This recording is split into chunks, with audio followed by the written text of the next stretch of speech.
Hello, Matt here from Education News. Today I want to do a quick lesson on how to use ChatGPT to go through a document and generate 10 quick questions from that document. This is really useful for a history lesson where you're like, I want to build a quick discussion where these students pull out key information from a document and then we can discuss it in like a Socratic seminar or something else. These type of questions will be really easily answerable by ChatGPT, so I would not recommend doing this for homework. This is very much a classwork type thing. I'll keep putting out more content like this, so obviously like, comment, subscribe. Let me know what you're interested in. I'm always happy to respond and try to build this as y'all like. So the first thing you need is to have a document. This is my World War I document that I hand out in class. It's pretty long. It's about 22 pages, and this is for a freshman. I've been able in a semester to really build them up to be able to take this volume of information and be able to get through it fairly well. Everything in my class is always paper handouts. I really find that tends to help.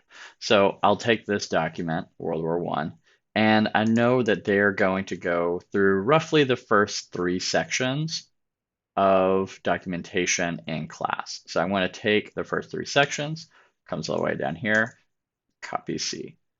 Okay, so now I have the document that I want to use, and we'll take that over to ChatGPT. Okay, so we're at ChatGPT. It's important to note that ChatGPT does have a length limit that you can input. I tend to find it really struggles with about 6 pages of information in a 12-point font. So I try to stick to that 4 or 5 pages, and that tends to work. So we're going to come in here. We'll say write 10 open response questions for the following information. And then let's just say freshman high school history level, right? And kind of goes it a little bit. We'll just go ahead and paste and let it do its thing. And it goes pretty quick. Okay, so that took, I don't know, 4 or 5 seconds, and we end up with 10 unique questions. Why I like the uniqueness of this is that I can do 10 different questions for each one of my classes, and I don't really have to worry that much about plagiarism or worry about from class to class them telling each other what the answers are. And I just get a ton of options. I can say, I don't like these 10, and do another 10. I don't like those.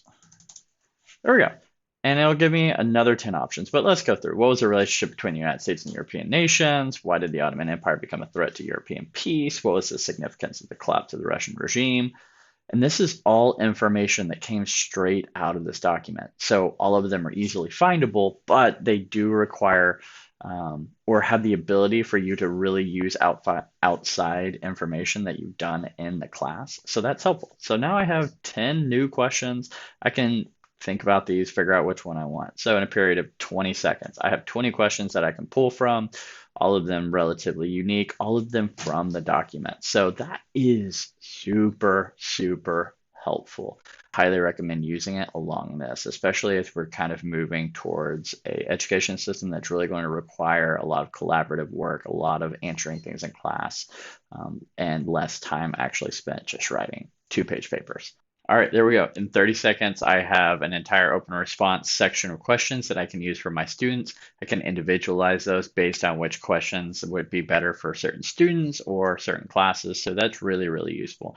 ChatGPT can be a great time saver or really, really useful if you're wanting to diversify the type of questions that you have for your students.